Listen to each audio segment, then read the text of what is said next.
Welcome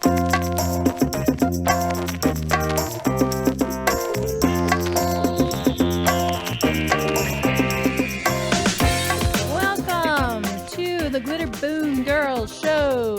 I'm Robbie Ann Mcpherson. With me, 30,000 miles away across the country, is Amy Asbury. What's up, Amy? How are you? I'm groovy. How are you? I am terrific. Terrific! An antique word.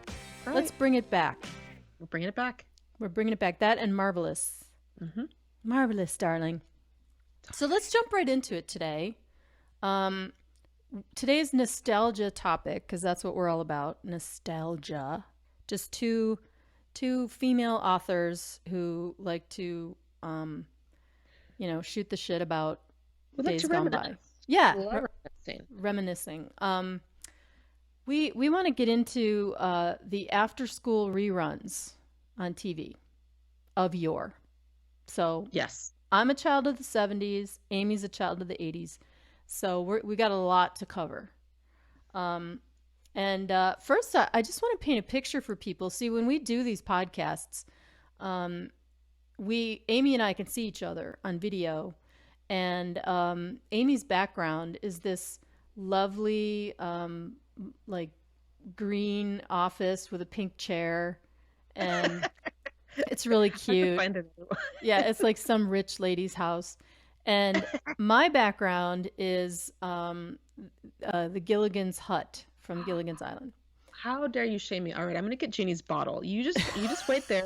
Jeannie's bottle is coming up. All right. We are doing after school reruns today. So in celebration of why did I not do? All right, so continue on. And I'm not that classy. Look at you. You got peonies or something on a vase in the background. No, that was for a Zoom call for the PTA. That's what that was. All right, you know what? You continue on, and Jeannie's bottle is coming straight up here in a minute. Yeah. All right. So when I was a kid, my earliest after school rerun memories are from kindergarten, believe it or not. I would get off the bus, and my mom used to volunteer. I think she volunteered at my school. She wasn't working at that point, but I was a latchkey kid then, and later became a latchkey kid through like divorce and whatever. But back then, my parents were still married. My brother wasn't born yet, and so I'd get off the bus and go to my neighbor's house. My neighbor was Scotty. He was a couple years older than I was. Scotty had the greatest toys. He had a whole playroom. The neighbors always had better toys, right? No matter who they were. Yeah, I mean, I had nice toys. I it's not that I went without, but Scotty had an entire playroom to himself upstairs in his house. He had the entire Star Trek action figure playset. Wait, Star Wars or Star Trek? Star Trek. Oh, wow. The bridge and everything. He had the Evel Knievel motorcycle that you wound up and it like took off and then it hit something and it broke apart. He had the Bionic Man and every single accessory that came with it. Wow. Like everything. He had every game known to man, Rock'em Sock'em Robots, Don't Break the Ice, Hungry Hungry Hippos, like he had everything.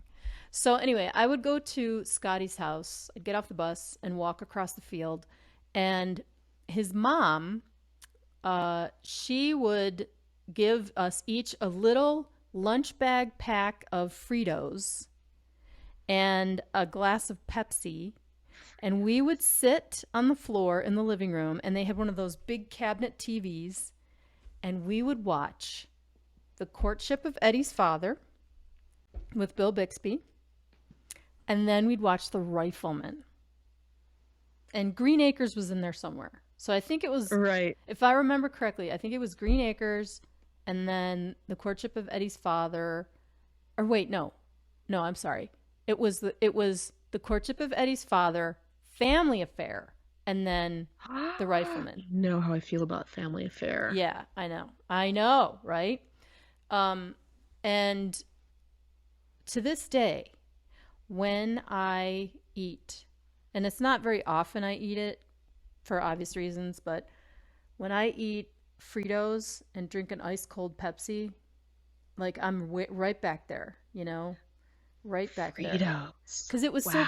it was so cozy, right? Like the after, because Yes. I hated school, and like you're done with school, and it's Buffalo, so it's usually winter and crap weather, but you're warm inside, and you're watching like these funny shows, and then the Rifleman was so dramatic, and you're eating snacks, and I loved Pepsi. I was such a sugarholic.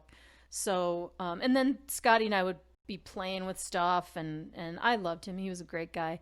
So, after school reruns were a big part of my decompression from school. So, what about you, Aim? What's your earliest after school rerun memory?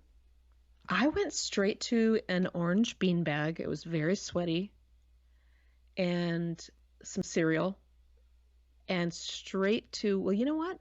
Whatever they were showing was the only thing.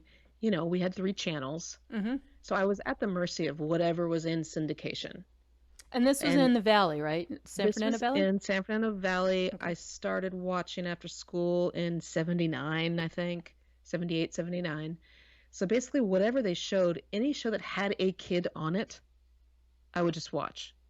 I was like, okay, there's a kid. So that at the time, it was, I think, KTLA Channel 5 in California, Little House on the Prairie. Oh, yeah. That was what I watched. That's what was on when I got home. Mm-hmm.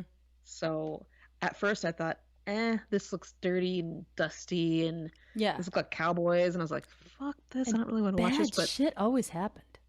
But then I saw Nellie Olson's satin red ribbons, and I went, okay, there's color in the show.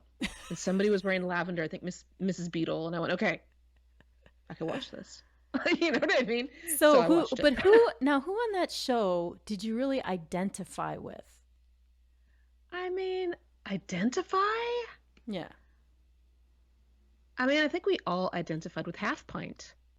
Well, the show designed, because it's Laura Ingalls Wilder, right? Based on those books. But, did you really identify with Half Pint? Because half the time I wanted to smack her upside the head. I didn't understand what the hell she was doing. But most of the time, I don't know. I kind of identified with Mr. Olson. Because he was just always kind of scratching his head like, what the hell? And I just sort of felt like that way about all of Walnut Grove. Like really? I mean, I didn't. I guess I never really identified with that show. I'm not sure why. Maybe it was, as you said, it was like the Dust Bowl thing. It was the mid, the horses and the carriages, and of course. I needed like rock and roll, or I needed something I would have else. preferred that, but I was really at the mercy of KTLA. Yeah, and that is what they showed us, so that's what I watched. Yeah, but after that came something completely the opposite, which was Different Strokes. Oh yeah, and they were in a penthouse on Park Avenue with Mr. Drummond. So I was like, where am I? What's going on? It was out of control.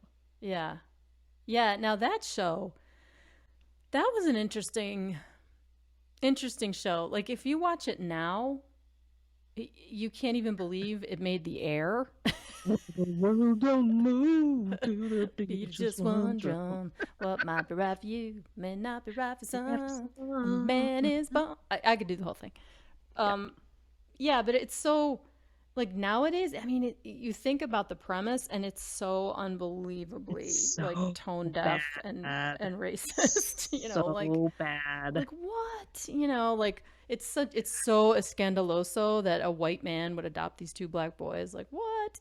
But you get where they're going with it, because every episode was about teaching people to accept the whole thing and all this. Their heart was in the right place. I'm going to choose to believe. Yeah. But still, now you watch it and you're just, it's dated. Let's say that. It's very dated. It's very dated. I think if I could have chosen what to watch, had I been in charge of programming, I would have put on Facts of Life. Because I got to see all these girls with different hairstyles and barrettes. Yeah. I loved Facts of Life. Yeah, I like Facts of Life too. Now, who did you identify with on Facts of Life? Which one of the 5? The Facts 5. Okay, so not Blair, because I did not think I was great.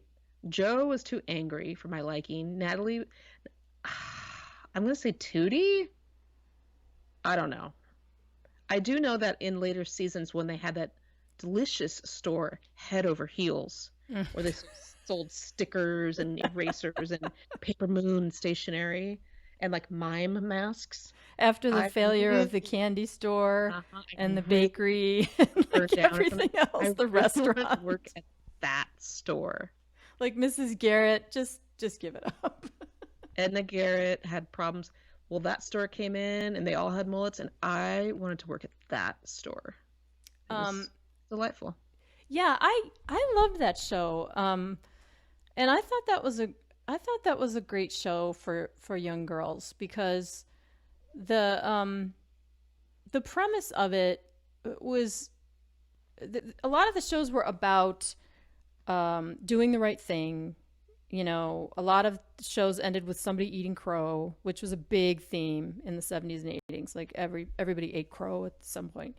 And but there was a lot of demonstration of the women showing strength, and there were I don't really remember guy centric episodes. Like I don't remember all the episodes being about, you know, oh, boyfriends and this and that. I just remember a lot of the girls' challenges being with family or homework or personal things. You know, I don't know, correct me if I'm wrong. Maybe I'm remembering it wrong, but No, you're right. That's exactly right. yeah, and so for those reasons I thought it was a like a healthy kind of role model show, and they did represent um different cross sections of people, and it's kind of cool to see the I mean, I don't know. I don't think anybody that was on that show, none of the actresses went off the rails, did they? No. Like Blair, you know, she went on to do some successful Christian stuff, and I think Natalie continued her acting career. Um, Tootie was very successful, right? She was doing Absolutely. directing, and she was on the Real Housewives of Living Atlanta for a Single. She was season. on Living Single for a Yeah, time yeah, in Living the 90s. Single, right? Who are we forgetting? Who? Oh, Joe. Joe. Joe. Oh God, Nancy how could I forget McKeon. Joe? Nancy McKeon, very successful. Yeah, yeah. So I think that show was I think it was a really positive contribution, I guess, in culture. You know, like you contrast that to some show that is all about uh, you know, I mean, we try to be positive on the Glitter Boom Girls. Like we really try to stay away from dissing things. But there's a particular show I'm thinking of that's a What? more Just say it. it's a more modern show, let's say. And all it was about was just women and wanting boyfriends, and all they talked about was men, and you know, how do Oh, we get men, and what do we do with the men we so have great. and the men we Bored lost, with and it. you know, Yeah.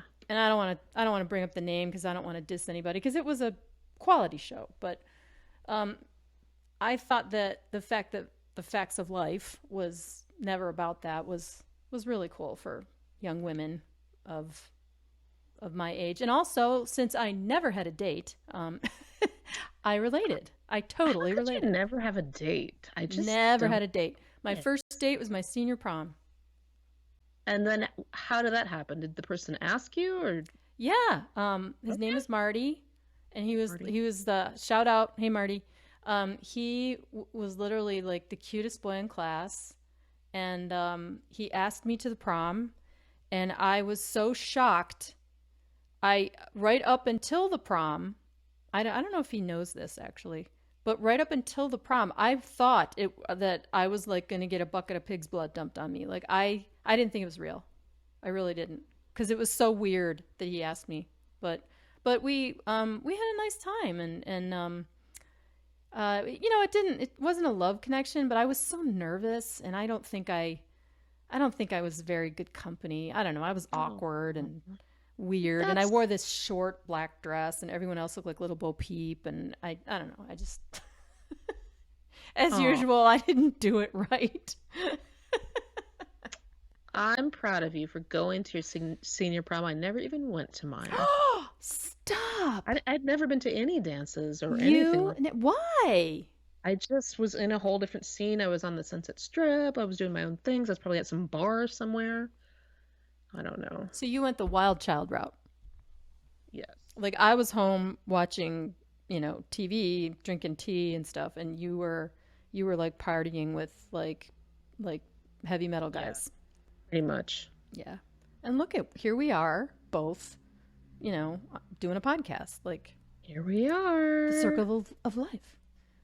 So wait, okay, so back to oh wait, okay, sorry. Mm-hmm. Let's take a break and then we will get back to our after school rerun discussion. This is the Okay. Glitter Boom Girls. You are listening to Amy and Robbie. We will be right back after this. You've heard about the rock stars on the Sunset Strip. What about the people around them? Read the Sunset Strip Diaries, a true story of the rise and fall of a young LA girl working her way through the in crowd of early 90s Hollywood. Author Amy Asbury describes digging her way through a dark home life, studying the cool rock chicks, and finally breaking into the scene among the glittered strippers, hot glam, rockers, and a backdrop of pure insanity. The Sunset Strip Diary. On Kindle, Nook, and paperback on Amazon and BarnesandNoble.com. And we're back, everybody. I'm Robbie Ann Mcpherson, and I'm here with Amy Asbury. Say hey, Amy. Hi, guys. We're talking today, as we always do, about nostalgia. Today's topic is after-school reruns and the joy they brought you when you came home.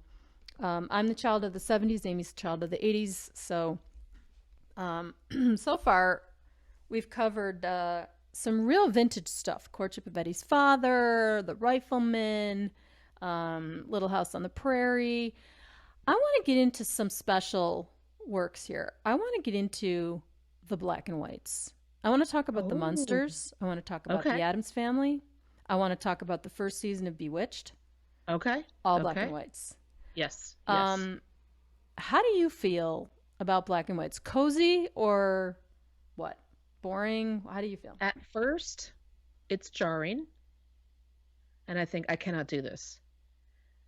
But if I leave it on for a minute, the combination of the music and the laugh track and the song, the theme song, it starts stirring me back up to where I can enjoy it again. I did watch the first season of Bewitched just recently where there was a brunette woman hitting on Darren, and Samantha made some spell happen where the woman's hairpiece flew off and her dress flew off at the dinner party. And I thought, scandal. I was very proud of her, and I really liked it. Escandaloso. Hmm. Yeah, okay, Bewitched. I always had a terrible problem with the premise because when we talk about who you identify with on a given show, I bet you can guess in 2 seconds who I identified with on that show. Darren? No. Andorra? No. I Okay, identified 5 today seconds. with Andorra. No, man, her Andorra. cousin, Serena. Serena? The party witch. I love Serena. I was like, I want her life. I Oh, mean, so you identify with whose life you want, because you just got through saying you were surprised you got asked to the prom, so I was thinking cousin Clara? I don't know. oh, yeah. It's like, yeah, like if I identified with whose life I was, yeah, I would be I would be Aunt Clara for So, oh, it's sure. cousin Clara. Yeah, I'm like, wait, Serena? That's the opposite. Okay, so I'd be um, bumbling up my spells every day. I'd be glad as Kravitz, if we were doing this today. Um, Yeah, so but you no, loved Serena. Serena, she's like partying with Ben Franklin and then, Right. hanging out with like She's Genghis Khan or something. fabulous. Like, Yes. she's just living this crazy wild ass life. And then, remember when she brought the guitar, you Oh, know, of course. and she's singing that little song, like with the dark wig. I loved it. So I had a lot of appreciation for the comedy because the comedy in the show was pretty good. Paul Lynde and Elizabeth Montgomery was she was fantastic. Agnes Moorehead, forget it, Oh, right? Samantha, like she was so great. And then the two Darrens. Everyone prefers the original Darren. We all know that. But Okay, so is the original Darren, okay, one had a giant forehead and one had giant eyes. the giant eyes Darren was the original Darren Okay. who also returned later. So he was the Okay. original Darren and then the third Darren, if you will. Okay. Then Okay. the second Darren in the middle, who wasn't a bad Darren. He just wasn't No. the Darren everybody preferred, you know. Um, but everyone loves the first Darren, Dick York, because he had that Sam, he would say Sam, and then I think that was the issue. The middle Darren, when he said Sam, it didn't. It didn't connect. Yeah, it wasn't iconic. But the No. original Darren, Sam, and he had the best Sam. But the premise of it, where she has this gift, like if you think about it, here's this woman who's beautiful and she has this spectacular gift. She's a witch, for God's sake, right? Like she can do anything she wants. And she's like, no, I just want to stay home and clean the house. And I don't even want to use my witchcraft to do that. I want to clean the house by myself with a rag and some soap. Like, that's all. And I just want to make dinner. I don't have any aspirations. I'm just going to take care of my husband. That's all. Well, if you remember the very first episode, they show her dating Darren. And they're going on picnics, and her mother's making fun of her. You're never going to be able to do this. You're a witch. This is not what we do. And she was like, Mother, stay out of it. And the mom kept popping into the honeymoon suite. And I think it was her rebelling against her mother, the whole entire thing. Even if she didn't want to do it, she was going to do it. So then she just got stuck with it, and it was like, I can't go back now. She got so sick of her mother butting in Yeah. that, yes. That could be. That could be. I think we need to get Dr. Bombay in here and ask him. Mm-hmm. Dr. Bombay, Dr. Bombay. I love Dr. Bombay. So my friend lived down the street from Dr. Bombay. Oh. Shout out to my friend Amy, not you, Amy, but my other friend Amy. And I remember she told me that one day when I was at her house, and it was all I could do not to be like, what? Which house? Like, I was so excited that she lived down the street from Dr. Bombay. Yeah. Anyway, but yeah, the show was funny, and I like black and white movies. I like black and white TV. To me, it's a cozy feeling. Like when I can't sleep at night, if I have really bad insomnia, I get up, I make myself some warm milk with honey, that's and lovely. I leave all the lights off and I put on a black and white movie. And there's something about that, it's like a pacifier or something. So I don't mind the black and white. And the Addams Family, I think that show is one of the funniest shows on TV. I mean, that show is hilarious. Same with the Munsters. The Munsters are a much broader comedy, Fred Yes. Gwynn. Darn, When he would get frustrated with his fists, Lily, Yes. That was so the cute. show is so funny. And Grandpa, he's always got some shenanigans going on in the basement, blowing up in his lab.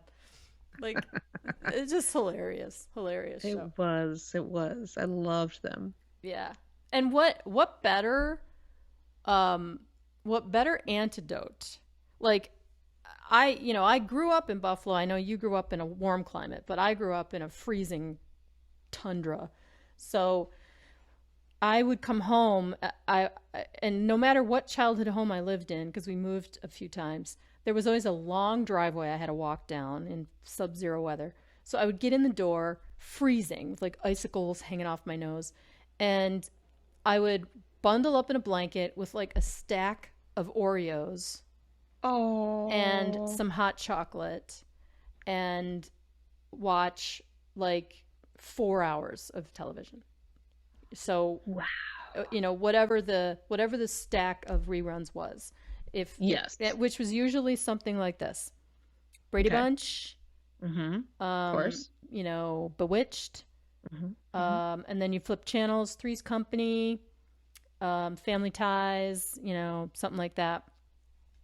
And I would just sit there until dinner time, and then I'd eat dinner, and then after dinner, I'd watch, whatever the primetime show was, Remington Steele, WKRP in Cincinnati, whatever, Yeah. and watch TV until 10 o'clock.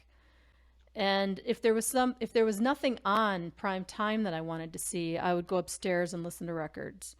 But I, my once I got past like 11 when my parents divorced, and I really was a latchkey kid. um, the TV became my parent. Like, that's why I always joke that I was So raised by a pack of wild TVs, interesting. because I never wanted this house to be silent. I And agree.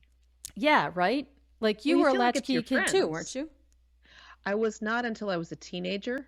I had a pretty stable life until about 14. But we still came home and went straight to the TV. But honestly, when I was older and I was all alone, I had no family, turning on the Brady Bunch in the background, I felt like, okay, my family's here.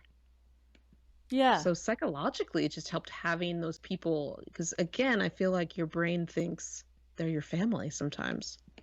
Yeah, they become it becomes a surrogate family, right? Because in my opinion, it gives you an opportunity to just kind of leave your world, which for whatever reason may not be so happy. And then you just sort of enter into the Brady house, right? And you're there Yes. with, I mean, even for those kids, like the actors, I'm sure the world wasn't that great, but Yeah. the show they created, it was this fake world. And you go into that world, and everybody's cool, and everything resolves at the end. And it's not like your own family where arguments last for a week, or where people are telling you you're not good enough, or where people are criticizing you, or who knows.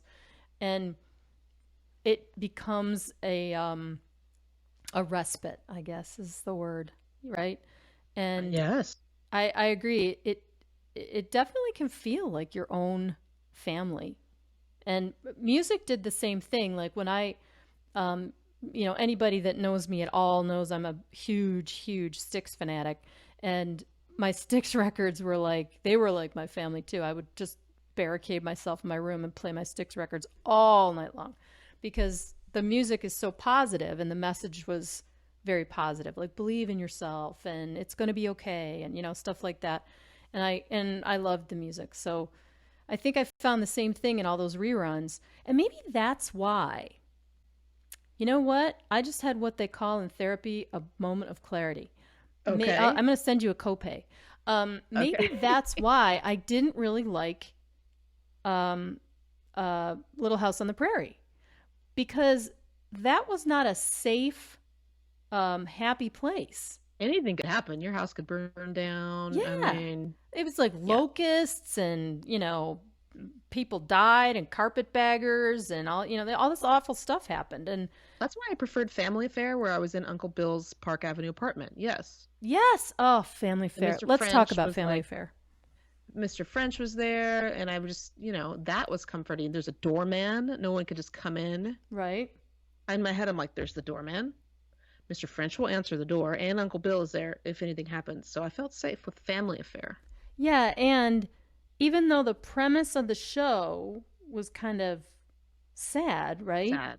Hmm. But they were okay. It was like, you're going to be rescued. You're safe. Yes. Because Yes. when you're alone, when you're a latchkey kid, when your parents are divorced, whatever happens in your childhood, if your life is somehow made unsafe or perceived to be unsafe.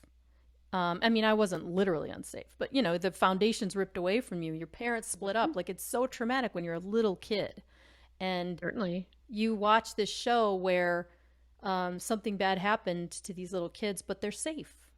And Mr. French, man, I mean, he took care of everything. Like, he made Did this beautiful world, everything. right? Like, he was a Oh, he butler. knew all protocol. He knew everything proper to do. He knew everyone to call. He was divine. Right. And didn't you want your own Mrs. Beasley, Yes, of the course. doll? Yeah. Yes. Yeah, they made Mrs. Beasley dolls, right?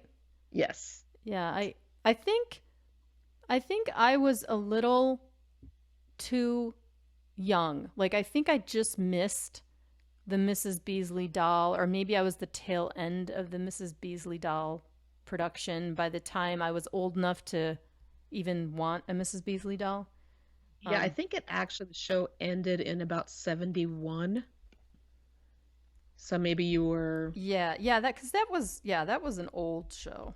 you were not digging it at that time, yeah. It was like 67 to 71, but I'm talking it reran, which is why we saw it. But yeah, feeling safe was a big part of those shows. And if they replayed or reshowed a set often enough, like the Brady Bunch, you start to feel like, okay, I know that room, Right. and you feel comfortable in that room. Yeah, yeah. So One of the first thinking things I about did that. when I moved to LA was go find the Brady house. Oh And yeah. even though they didn't shoot any interiors in it, I I just had to find that house. And I remember driving by it and feeling it was indescribable. It was like an old childhood friend, or something like that. Yes, So absolutely. there is a Mrs. Beasley doll on eBay for $56, That's actually a great price. right? I mean, she's Yes. not in the box, but she's in really good shape. Well, I'm gonna have to check that out. And she says the original beloved 11 phrases from Family Affair. That is What very were the cute. phrases? What were the phrases that she said? Do Oh, you I remember? don't know. I don't remember her saying anything at all, but you know, Huh. who knows? But you know what? Speaking of the Brady house, I grew up in the valley where so many things were filmed that just watching old movies, I see my neighborhood a lot. Like Yeah. E.T., where the bikes were going off, that was around my neighborhood. Wait a minute. A Hold lot hold of, up, hold up. oh, This I'm sorry. ad said, I'm sorry to interrupt, but there's breaking news. Okay. This ad for this doll says, "Pull Mrs. Beasley's string and hear." Well, I can't see this because I don't have my glasses on. And hear one of 11 different phrases, each characterized by actress Cheryl Ladd. That's strange. What? I have no answer for that. I have no answer for that either. I think she owed her agent a favor, like many things that happened. Was she the voice of the Mrs. Beasley doll, or is that? No, Can it's we get probably Cheryl like, Ladd on the phone? yeah. Can you imagine? She'd be like, "Who? Block that number."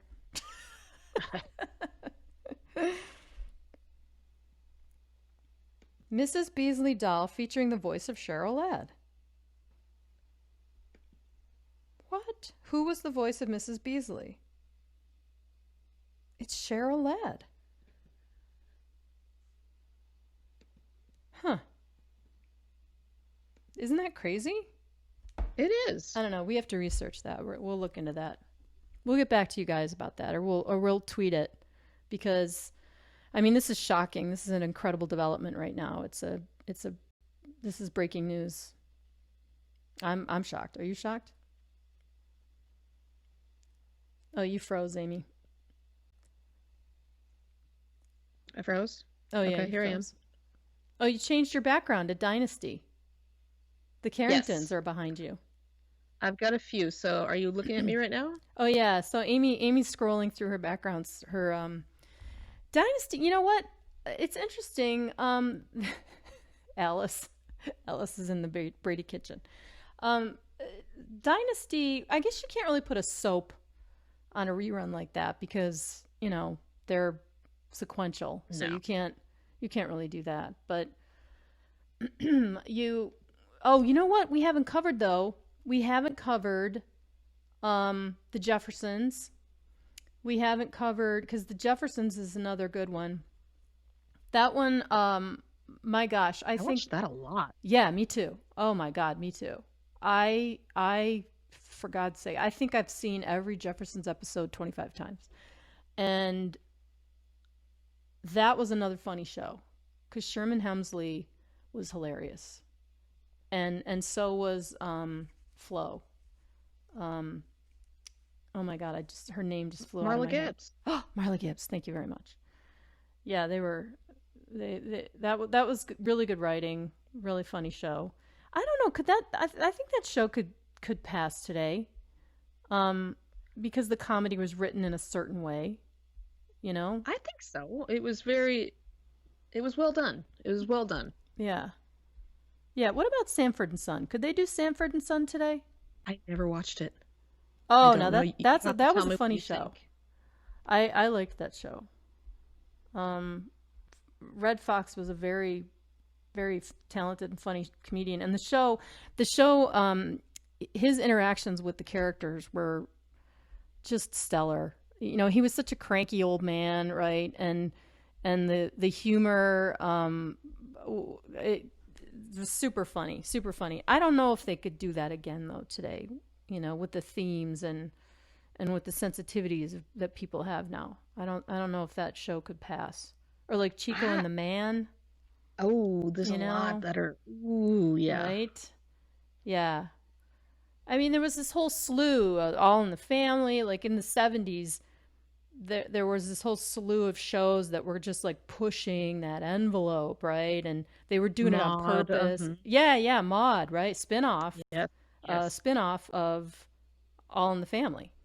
Because she was their neighbor, supposedly.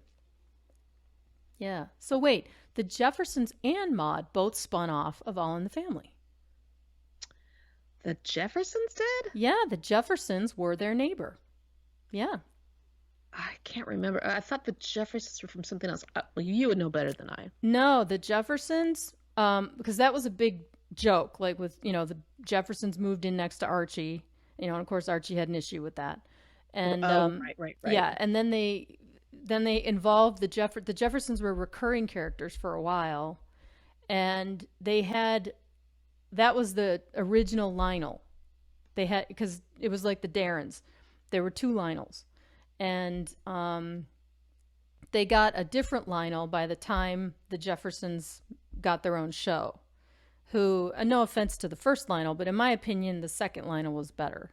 He was funnier. Ah. Yeah, he was like a funnier actor. He just had a better, like the original Lionel was sort of bland. He was just sort of like, I don't know.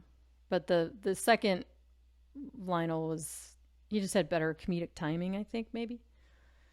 Yeah, and then the Jeffersons, because that was the whole thing. They left Archie's neighborhood and they were moving on up, and then so they left Queens. Yeah. Oh, okay. They moved to the east side, right. to a deluxe apartment in the sky. Ha ha. We all know. Yes. Yeah, and you know what? The lines of that fish don't burn in the kitchen, beans don't burn on the grill, took a whole lot of Turayan just to get up that hill. Now we're up in the big league. Uh-huh. It's our turn at bat. That's the line. Right? When I was little, I thought it was, guess I'll turn heads up. Oh, I never knew. I had my own, no clue. I never knew. So, Aim, we're out of time again. We always run out of time before we want to be out of time. Because, you know what? We can talk for hours. We could.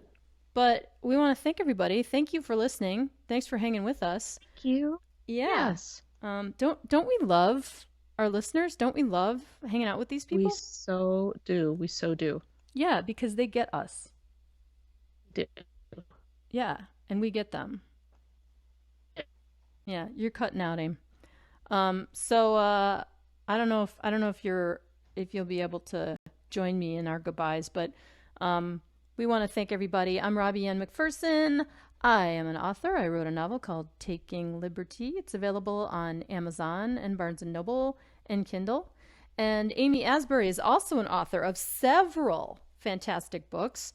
Confetti Quicksand and Sunset Strip Diaries and Once Upon a Time in the 80s, which if you are a nostalgia buff, you want to check that out. Oh yeah, I can hear you now. Thank you, Rob. Yeah. Oh my God, I love that book. So check out our Twitter feed, Glitter Boom Girls Show on Twitter. Hit us up in DM. And thanks for listening. We love you guys. We will see you next time. Bye-bye.